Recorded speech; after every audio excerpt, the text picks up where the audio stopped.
no pain, no gain. Not even coming from the Shaolin Temple. Worldwide known, that sentence. All the suffering is your chance to grow.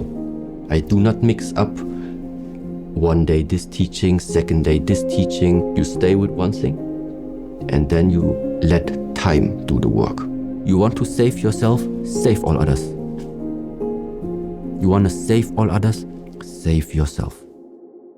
Welcome back to Mulligan Brothers. Today's video, as always, was sponsored by Huel. I'm drinking Huel Black Edition, which has 26 vitamins and minerals, 35 grams of protein and slow release carbs to make sure that I can stay satiated and proteined up whilst I make these documentaries. If you want to find out more about these, go to the link in the description. I'll talk about them a little bit later on in the video. How do we find peace? At least I'm happy you didn't ask, how do we find happiness? Because my search, in a way, I stopped searching for that term or the fulfillment of happiness. Because it might just not be there. It might just be a word for another illusion, for another concept that we have maybe put into ourselves that needs to be achieved somehow. Let's just assume this happiness, whatever it is, would mean that there is something fluctuating, uprising outwards, upwards, happiness, joy, like that euphoric feeling. So there is movement. There is movement in whatever direction, doesn't matter. Wherever you have movement, you always have counter movement. It is that picture if you have a lake, an ocean, and that ocean is still, or that water is standing still. If you start to tap on it, you will have up ripples and down ripples. If you don't want to have ripples, you cannot touch it. So, and very similar, it is now with that idea of, if you think happiness is something which is uprising, then it just means in the moment you feel that uprising, sooner or later you will feel its counterforce, which is the decline of something.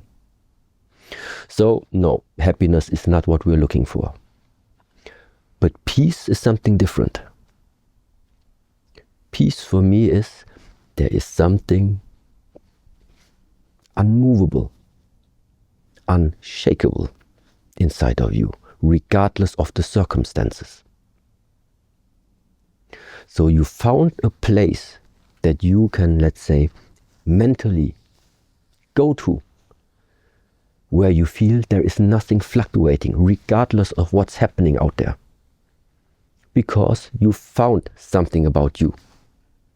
You found something that nothing can be added to it because it's complete already, and nothing can be taken away from it because there's nothing you can lose. If something like this starts to arise in the way of your perception, I think that is a state which is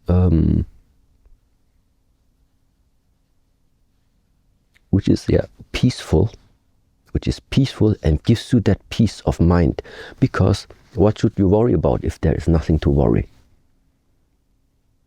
Of course, now many people will say, yeah, but I have a child that I need to take care of. This is at the moment not the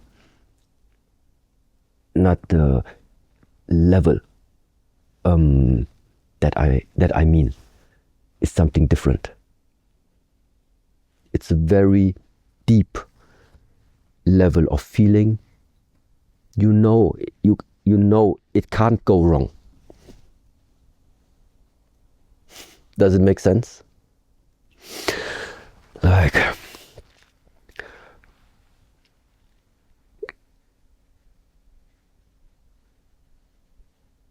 there is no fear. There is no fear. There is no, in this field of fluctuation, when you have the up and downs, It's the same like when you have the life and the death still chronologically after another. All of these expressions for me is very, very similar. As long as there is movement, you will always be confronted with this idea of dualism, with the existence of like both sides. So, peace means there is something stable about you, no matter if around you things seem to fluctuate. There is still amongst the fluctuation something still there. And if you have access to that, if you can center yourself, if you can calm yourself, calm the mind, it means stop the movement. Stop the movement and you will enter at peace. Now, it's very difficult sometimes if people already have like preconditioned thoughts and they hear peace, there's nothing moving. It sounds boring. But that's not it. No, it's the same like you can either deny life or you let life flow through you. Both of them is called submission. Yeah. And I think a moment of peace, let's see if I can put it into this picture, is there was one time when I went to Thailand. I traveled there together with another master brother. And even me being here sometimes in the monastery, knowing the surroundings, knowing this type of structured way of life, day in, day out. So also for me, when I then had some time to get out of the monastery and then especially going to Thailand. Thailand sometimes translated also means free land. That Thai is like a free. And the reason is because it feels like this over there just by the circumstances. Make it easy for you to somehow have that feeling that you're in a land where you can actually quite do a lot of things as long as you abide to the rules without harming anyone. But one of these moments was that I sometimes like to ride motorcycle. So over in Thailand, I also had like a scooter that I rented. And now just imagine you are like driving with a scooter through a jungle, like really nice roads, really epic scenery. Like 40 minutes you drive up the roads until I ended up at the top of a mountain where was a restaurant or a small coffee located. And so I stopped over there and was standing at that balcony from that coffee, which was pointed towards the complete jungle valley. And then I was standing there, having that coffee in my hands, watching down, seeing like the monkeys jumping around in the jungle there. The fog covered parts of the trees already, and I don't know how to express it. But this is like such a moment where something like boom starts to open for me, where I just say, this is like better than a movie. You ride with your motorcycle through the jungle, stand on top of a mountain, drink your coffee and watch down while the monkeys are jumping around down there. And that is a moment where then suddenly something opens, where like it feels like that life is coming back into you. Yeah. And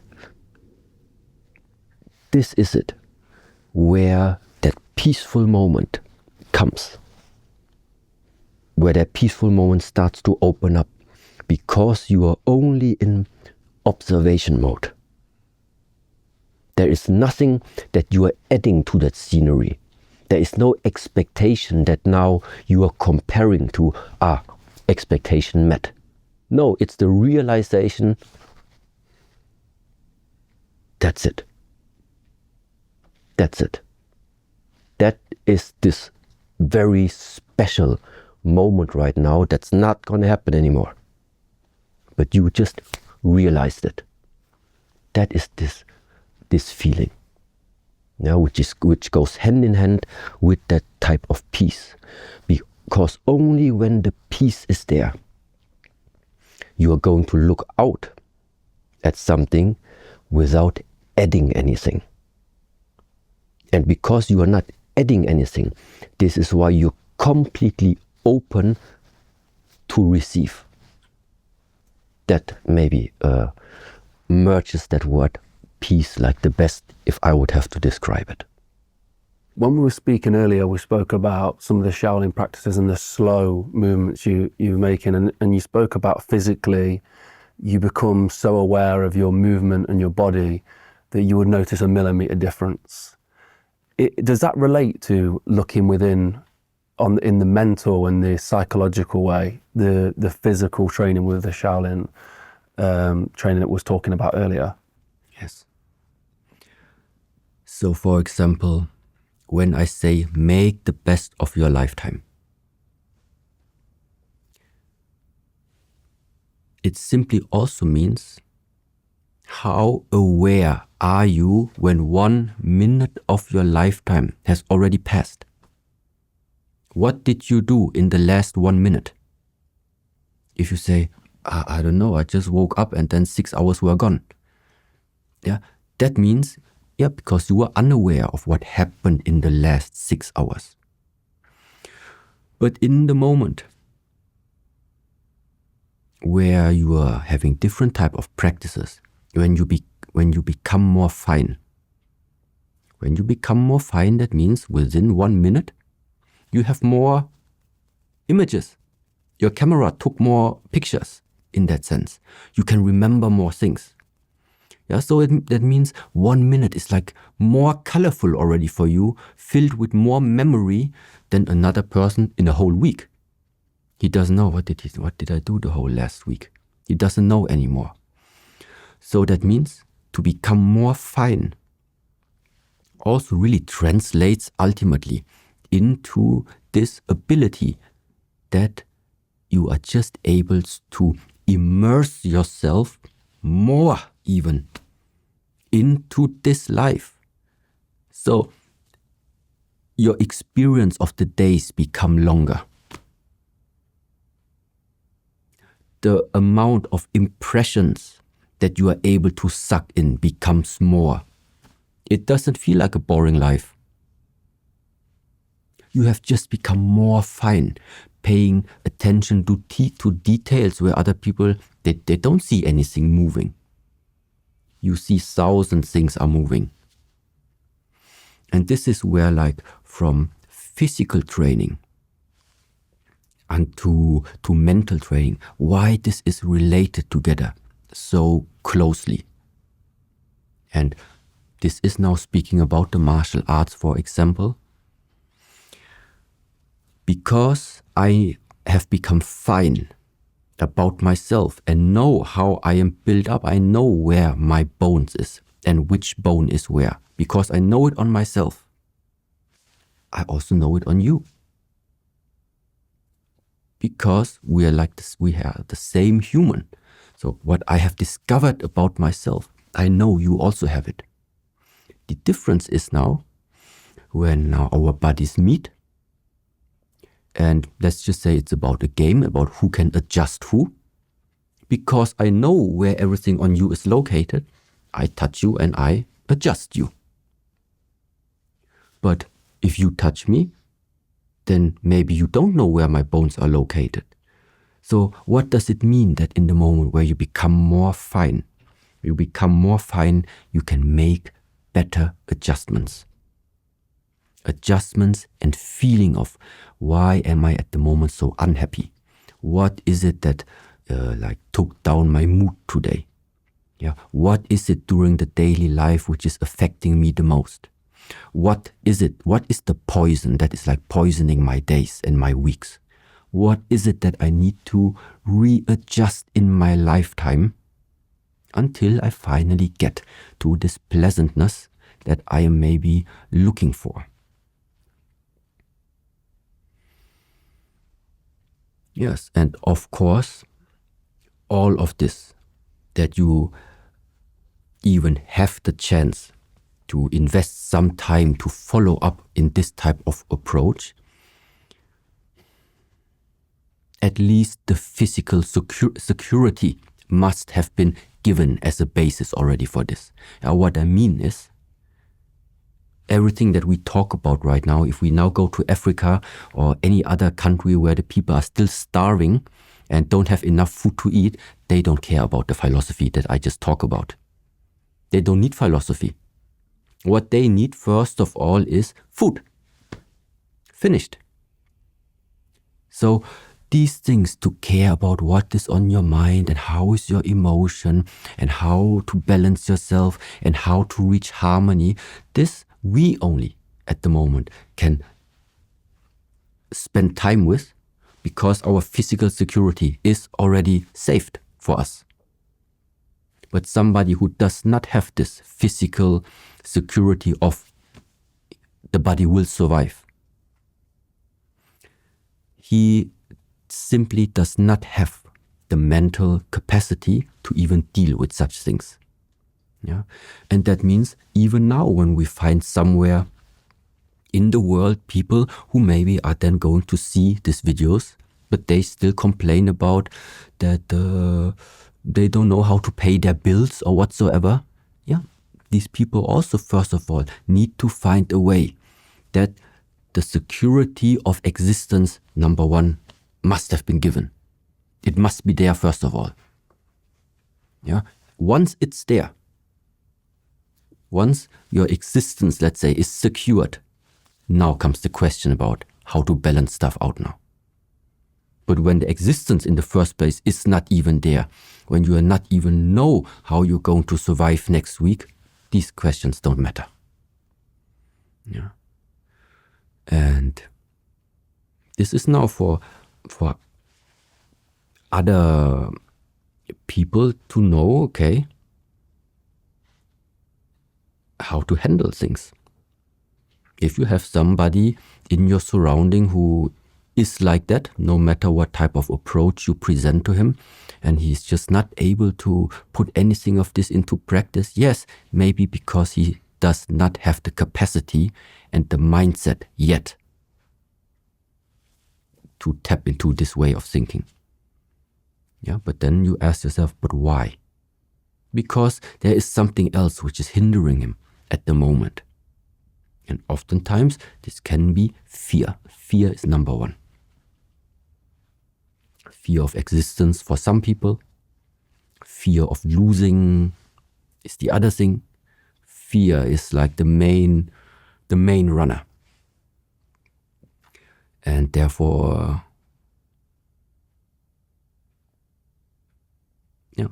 these methods, therefore also fear.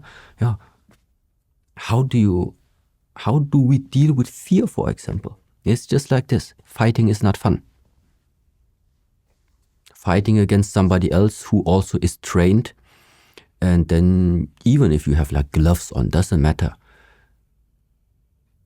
is quite painful sometimes. And also, very honestly, I don't like even to fight. It's not that I like it, but I feel the challenge about it. I feel how much I need to like jump over myself now to go out there. And just, even if it's just training.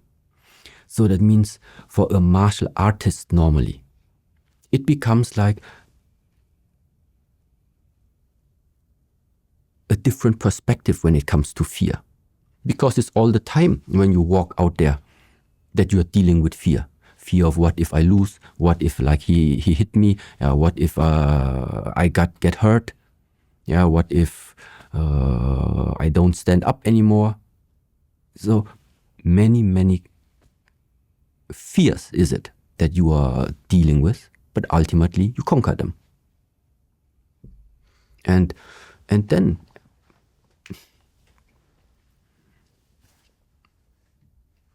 the outlook on the rest of the life looks different. It changes something inside of you. It changes the perspective, how you are looking at things, where you see other people, they are living in fear, but fear of nothing. Fear of something they have created with the mind. And now, on the one side, like you also said, yes, some people have this inspiration in the mind, and then they start to manifest because they know that mind is so powerful. I am capable of doing it. So they use the power of the mind to manifest something and either benefit themselves or maybe benefit others. But it is the same powerful mind, which for other people then at the same time is creating the fear. But instead of understanding, but it's the mind, I just need to switch it over and make it useful for me. No, they stay inside the fear becomes more, the powerful fear becomes even stronger, and then it becomes so strong, the fear, that it even blocks people in doing anything. But the fear, it's a construct of the mind in the first place. You fear that you get a car is going to hit you tomorrow. Yeah, hello, we are not tomorrow. We are here right now. Why you think about tomorrow the car could hit you? Who says it's going to happen? And where is the evidence it's going to happen? Where's the evidence it's not going to happen? You don't know. Stop thinking about tomorrow. The music is playing here right now. Yeah, but this fear of the future, this anxiety of what if. Yeah, what if and what if not? Both of them are there. But the problem with the fear is very strong. Yeah, and these are now just ideas, that I think they are extremely related to the activities of the Qigong training, of the Kung Fu training. Yeah, once again, yes, it is important that you also know when you are practicing a martial art, that you know how to apply the techniques and that you're also able to use them, and at the same time not just like give out things, also to receive things. That is one aspect in terms of the physicality of the practices. Nevertheless,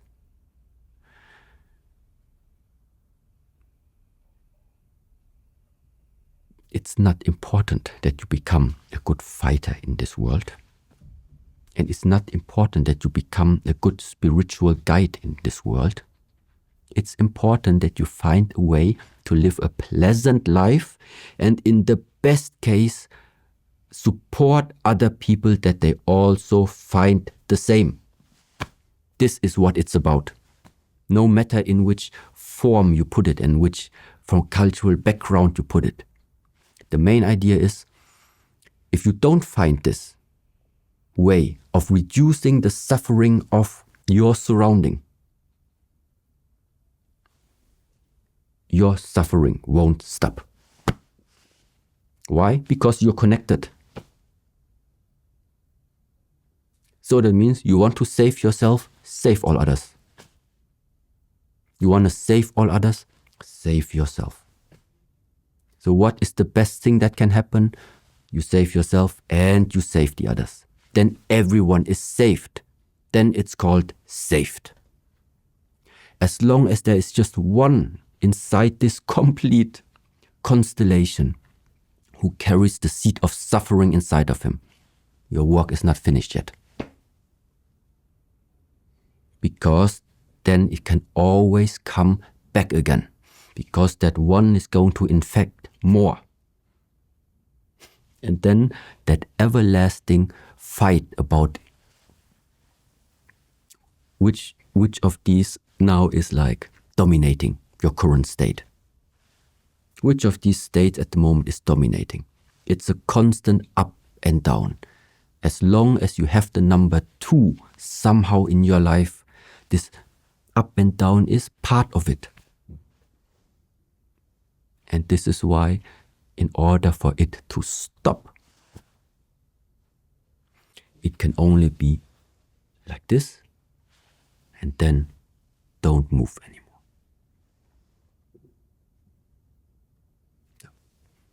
Even that sounds very philosophical, but for me it's pretty real. And this is, And now when it also comes to this type of how we're drinking the tea right now, there are like small details, but I can maybe still explain. We have like 3 cups, for example, right now, but only 2 people, you and me. Because the third one is the one that we are offering for all the ones that cannot be here with us, for example. So this is one aspect where things like the spirit, the ghosts, the dragons, all beings that cannot be seen in the world of forms, still we are in a way respecting them and showing them they can be here, they can also be not here, but in case they would be existing, it's better you offer them something. So that's why we have the third cup, or sometimes we also say you're offering it to the Buddha, if you are coming from a Buddhist tradition.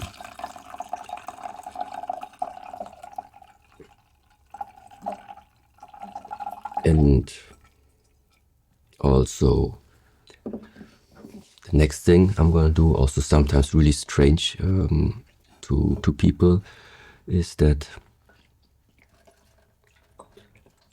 the first flush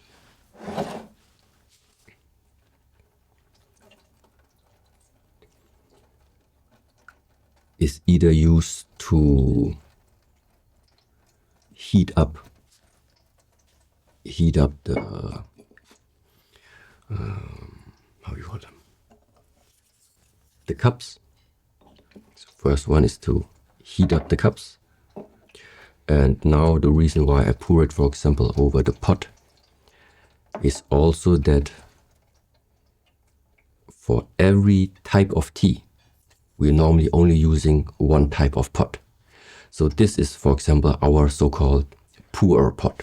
In that pot, I only prepare that red tea. I never pour any other green tea, white tea, or yellow tea inside, because that is another understanding about the more you condition something, the more you expose yourself to something, the more it takes the color of it. And so also meaning now, if I translate it for my field of the martial arts, if I concentrate and I want to train myself in one specific area, I stay with that area for some time until I have fully taken all the essences that this teaching is transmitting to me.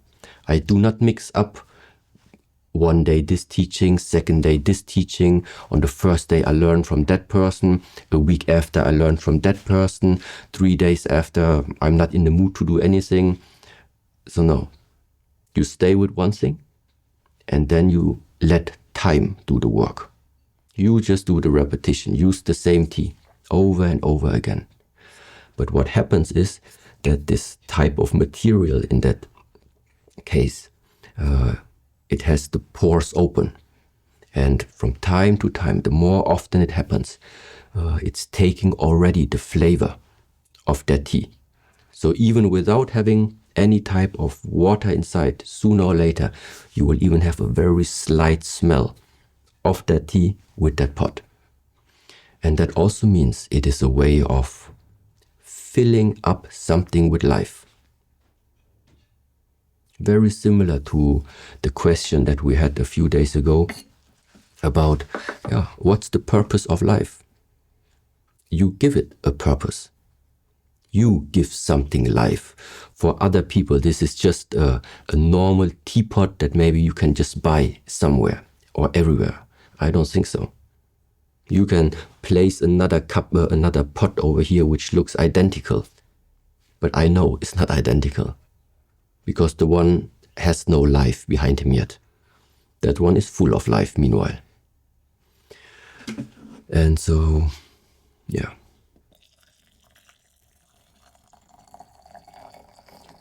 And another functional, probably, reason why we are pouring off that first flush is also to get rid of, let's say, if there is some dirt still inside the tea, that it's with the first flush that it's gone, you know.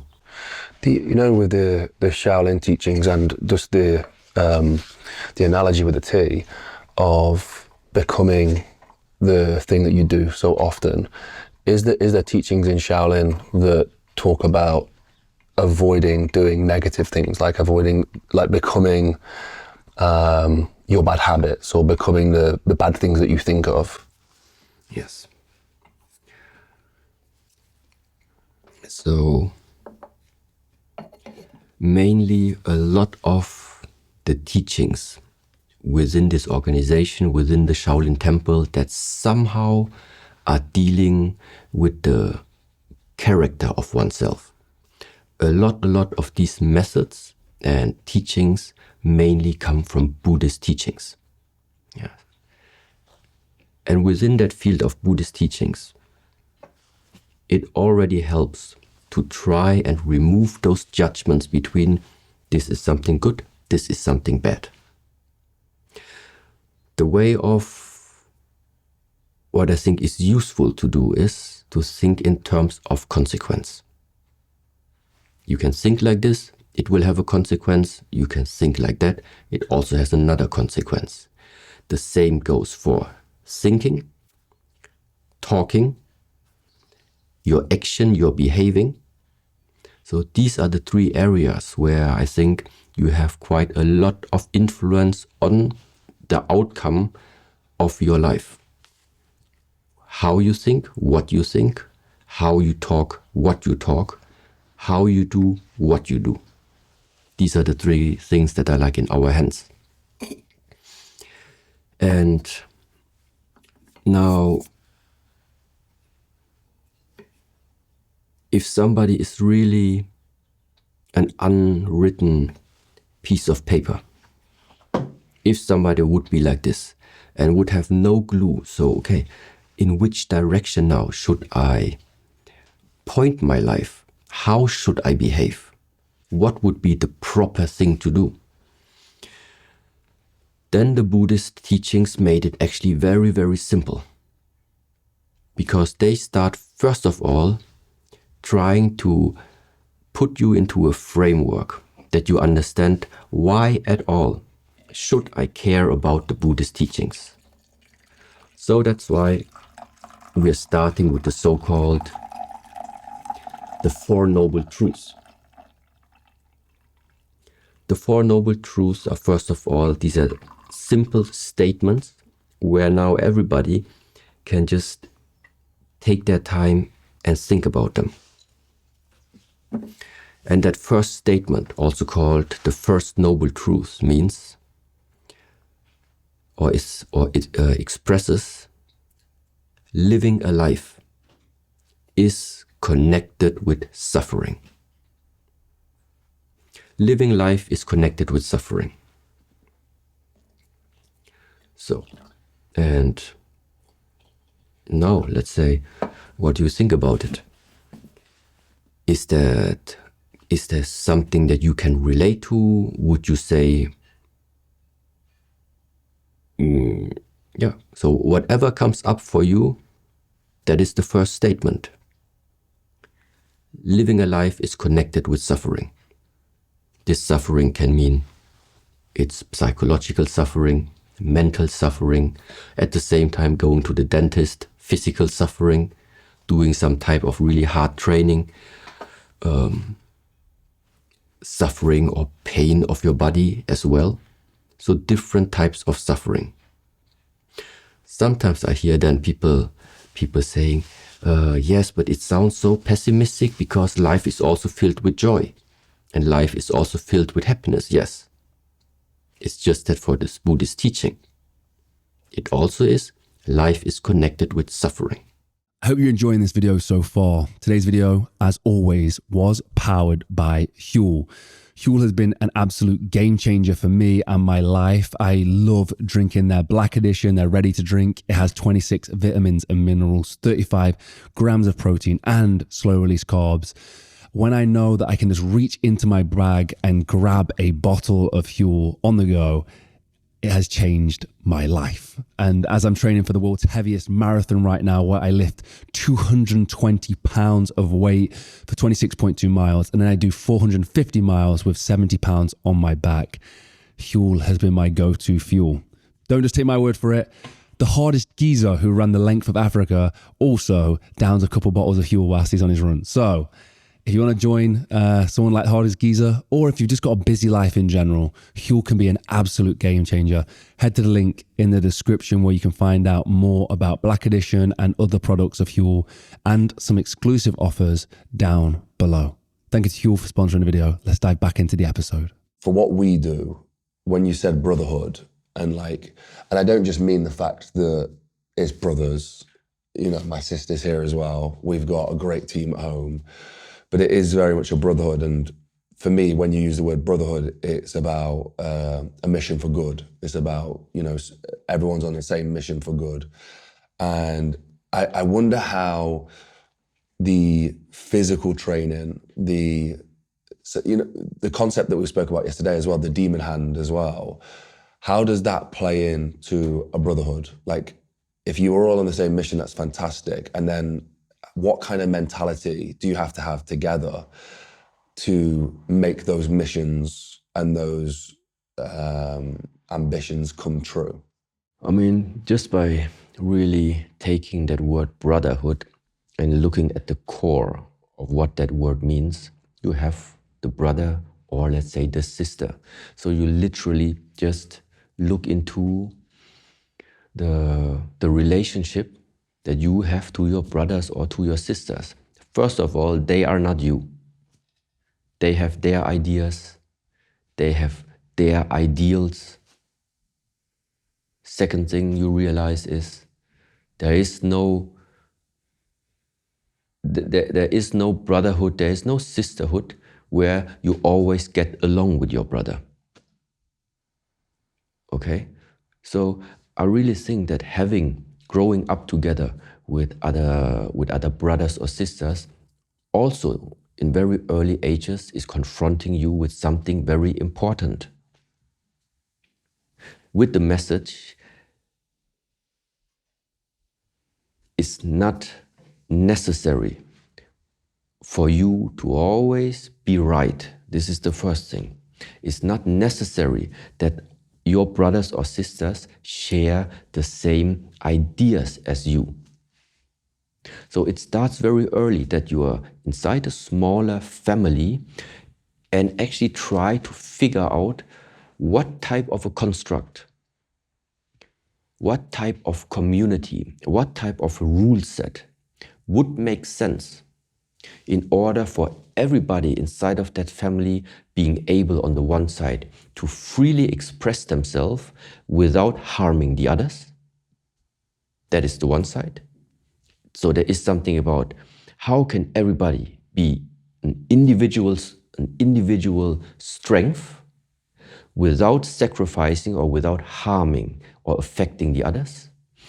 And at the same time, once one of your brothers or sisters is at a certain point in life where they need support, how quickly can you sense it? It's like another thing. Okay? So because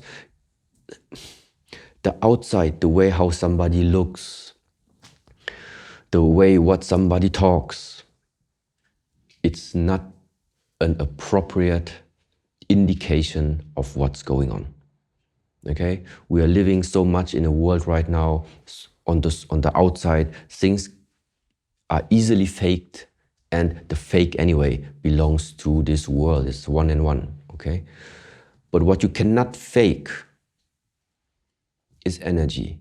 What you cannot fake is the sensing when you sit across one person and just try to sense it.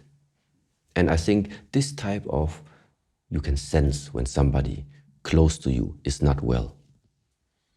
Okay? So these are like things, now I was talking all the time about real brother, real sister, but sometimes you meet people in your life, they are brothers from another mother, okay? But when you're sitting with them, you can still sense that there is a connection. There is a connection between that other person and yourself, that sister and yourself. Some people refer to maybe it's your soul brother, maybe it's your soul sister, but there is some type of connection. And this is also like for me, it doesn't matter what is written on the paper sometimes, what you are, that you are like officially married, let's say like this. Officially married, but inside no connection, pointless. That's why I've also never been a friend of any type of paperwork. Either it's inside or it's not inside. Either you sense it or you don't sense it. Either you have the spirit or you cultivate it if you want to have it. Okay?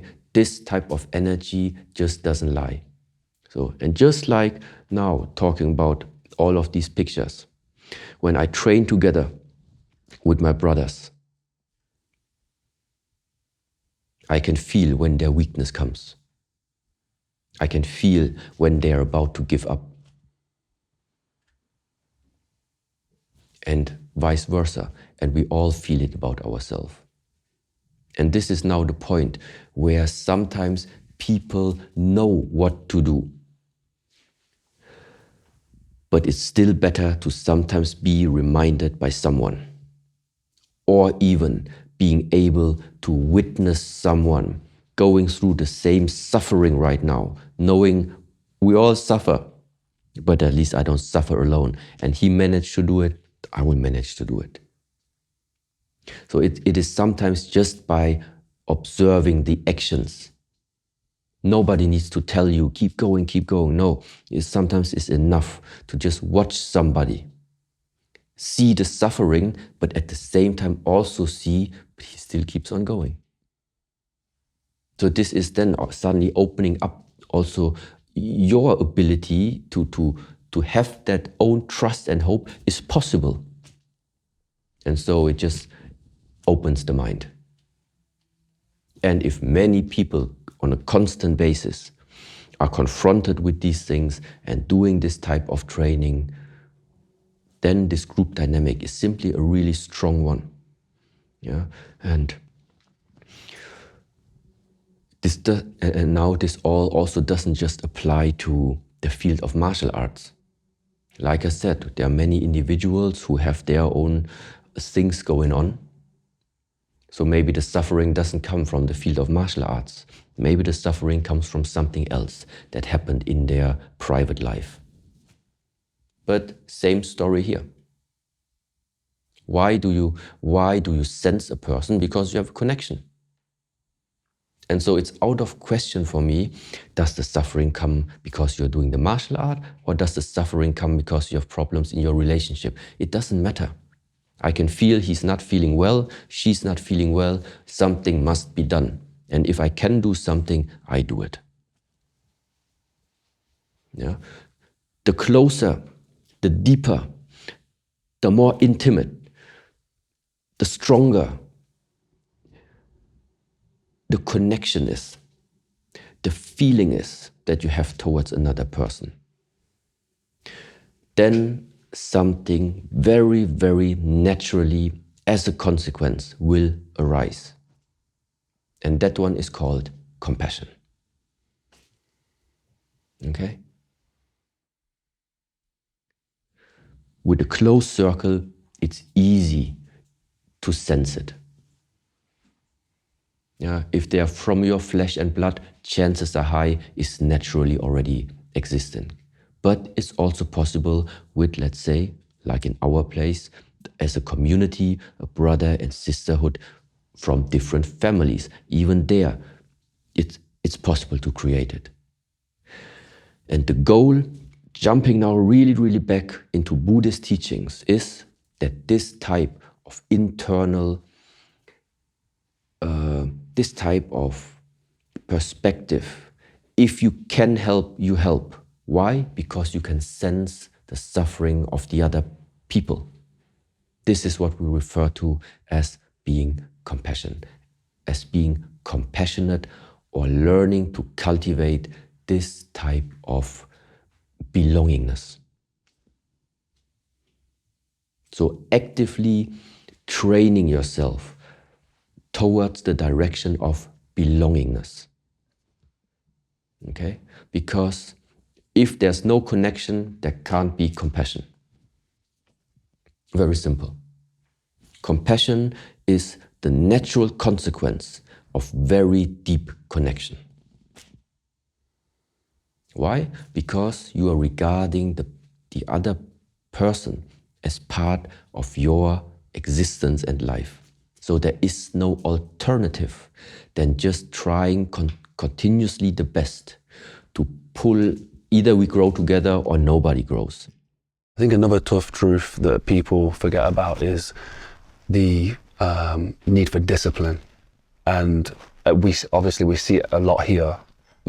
Very, very disciplined with a lot of people here. The need for discipline, the absence of it, I guess, as well, in a lot of maybe modern ways, maybe not even modern teachings, but modern ways, the absence of discipline. How important is it to have discipline? How can we become more disciplined if we fell off and we don't, or maybe never had any kind of discipline? So in the way how we talked before, when a disciple, for example, comes to join this monastery, there are so-called 14 virtues within the Shaolin Temple. Those 14 virtues, I try to make it simple, are separated into virtues that we are expecting people to have when they arrive here, and the group of virtues that can be learned. So expected virtues and virtues to be learned. The ones to be learned, of course, that means during the stay of being here, they are slowly being introduced into these type of virtues. But there are some of these virtues, let's say, that from our side as an organization, we want them that they have it already to a certain extent in the moment where they come here. And amongst one of them is discipline. And the reason why is simply like this. I think the human is able to develop and learn so many different things when the willingness is there. When you are willing to learn. You are willing to learn, and afterwards you put that willingness into a form. Willingness into a form means you make a plan. A simple daily plan. Tomorrow I'm dedicating 5 minutes to practice it. The day after, another 5 minutes. After that week, 10 minutes every day. And this you keep, no matter what, no excuse. Everyone is old enough to make a plan where you can put 5 minutes into your daily schedule that is just unchanged for the next month. I don't see a problem with this. But sometimes we're too compulsive. Sometimes you do have a plan. But then somebody calls you, you receive a message, something comes in between, and suddenly the plan is gone. If you have this type of commitment, why would you even call it commitment? It's called commitment because the commitment itself already knows The human is used to fly around. The human mind is not made to stay at one place at one time. The commitment knows it. That's why we give it. This is why we say, okay, I commit to it. Because I know that hard times will come, that I will find excuses why not to make it, that I will have days I'm not in the mood to practice it. I know these times are going to come, but this is why you do the commitment. Just very similar, like you're committing to marry your wife. If everybody would know, no, let's say differently. I think everybody knows that a marriage, a partnership, is not just about upsides. It's about the wave of up and down.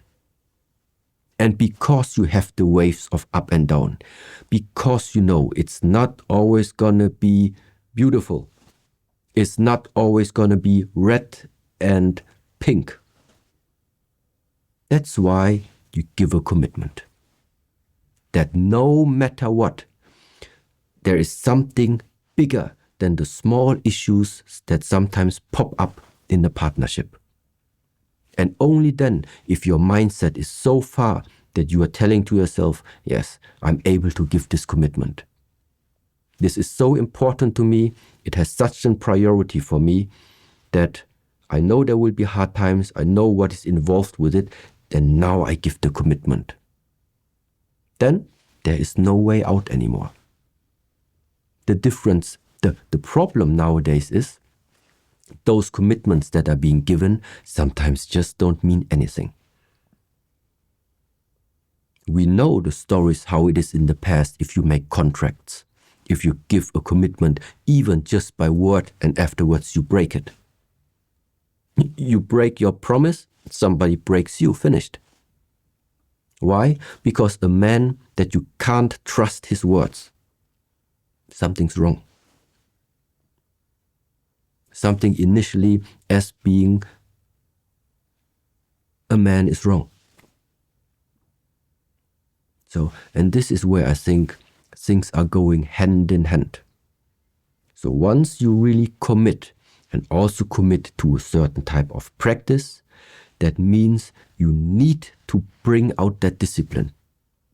It is that discipline that is fueling up this drive.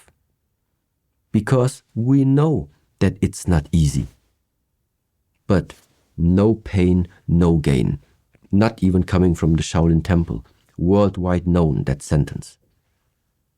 But it's like this. I can only give the pain to others that I have received already. My bones can only be as hard as I have hit whatever was hard like that. And so that means take it as a challenge. Everything that hurts you, find a way to overcome it. Everything that you feel is difficult for you, find a way to still do it. As long as you can do the things, stop listening to the mind. It's like also in the morning, at least for me it is similar like this. When I'm lying in the bed and the alarm goes on, for example, if I'm trying to convince myself, come, just 5 more minutes, that's a bad idea. Yeah, so that's why I really got used to it rings and then it's really like, in a way, I try to get out of bed as quick as possible. Then it's done. But in the moment where I start to get comfortable again, it becomes just more difficult.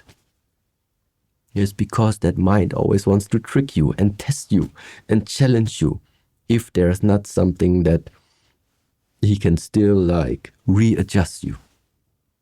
No, but discipline in a way really means it rings, wake up. because that feeling of not wanting to wake up, that feeling of, but it's hard, I'm tired, whatever, it will pass after some time.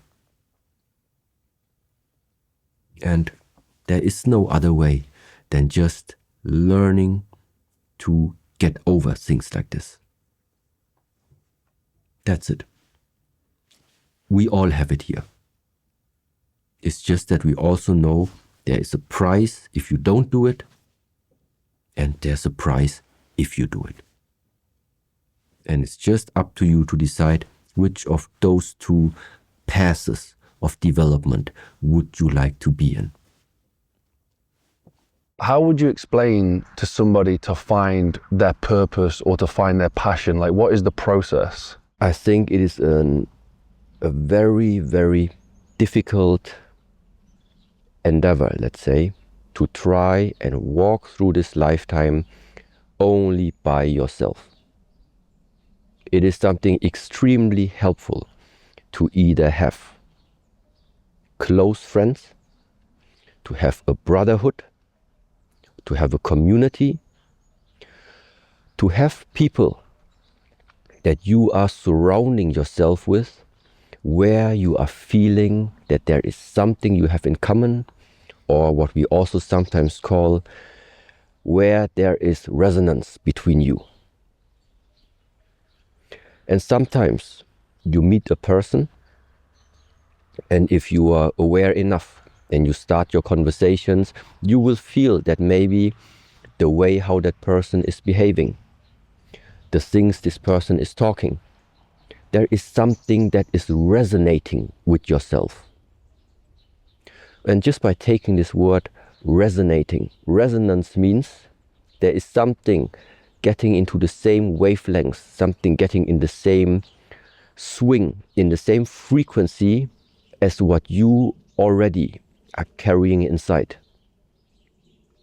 It is similar like, why do people have different tastes when it comes to music? Why are there some beats you like to hear? And they are like music for your ears. But other type of tracks, they are hard for you. They are more like disturbing maybe for you. And at least my theory and my understanding is that because there is something from the past maybe already that you are carrying inside of you, you are starting to remember something. Remember that you maybe heard these sounds before, that you were maybe in contact with these type of frequencies before. And so every time when you feel there is something where you quickly come in resonance, it could mean that you are just starting off to remember a place where you have been before. So you're just starting to continue from that moment on. On the other side, it doesn't mean that if you are witnessing something and you're not in resonance with it, it also doesn't mean that there is no possibility in there. Because everything that is unknown to you, everything that in the moment is disturbing to you, that is in a way a challenge to you, like we mentioned before, these are also chances. But right now, when we are talking about somebody feeling lost, somebody not knowing what is my own path, one way of, let's say, starting a journey is to just start by socializing, start by getting to know different people, talking with the people, and figuring out if there's anything during those conversations where you directly feel that is something I'm resonating with. Because if these ideas at the moment don't come from you, that's not a problem. But then we need at this moment in time, maybe just some additional support from the outside. And all humans are the same. On the one side it's right, on the other side it's not right. All humans are the same and all humans are unique. Somewhere along these humans, there are people you are resonating with. So you are definitely not alone along this path. But to give up and think that that you are a lost case, there are no lost cases. Unless you give yourself up, then it is lost. But if you for yourself keep that spark inside of you and just try at least and find someone else that is on the same wavelength, I think that is a chance. As growing up, I had a big family, I had my brothers around me, and we were inspired by all these different things. And I'm curious as to what inspired you. You know, can you see, looking back, if there's anything that led you to this point as in those younger, earlier days? I don't feel well when I suffer. Okay, let's start like this. I don't feel well when I suffer. So of course I am interested to know how can I make the period shorter of the suffering, or how can I accelerate that the suffering starts to transform and I would return back to another state. And therefore training has for many years has always been my valve.